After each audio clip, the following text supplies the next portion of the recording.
Hello everyone, today I'll show you how to underline text in a text box in Google Spreadsheet. Open your Google Spreadsheet. Now double click on this text box and open drawing tool. And again double click on this text box and see this mouse cursor. Now drag your mouse, you can select a specific text or line. Now click this three dot option.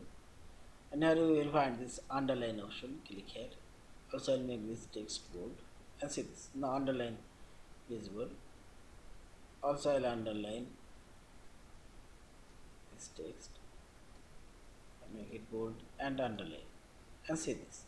In this way you can underline a specific text. If you want to underline all of this text, press Ctrl A from your keyboard and select all of this text and apply underline and see this. All of this text now underline. In this way you can underline a specific text, word, character or a line or paragraph. Yeah. And finally select save and close.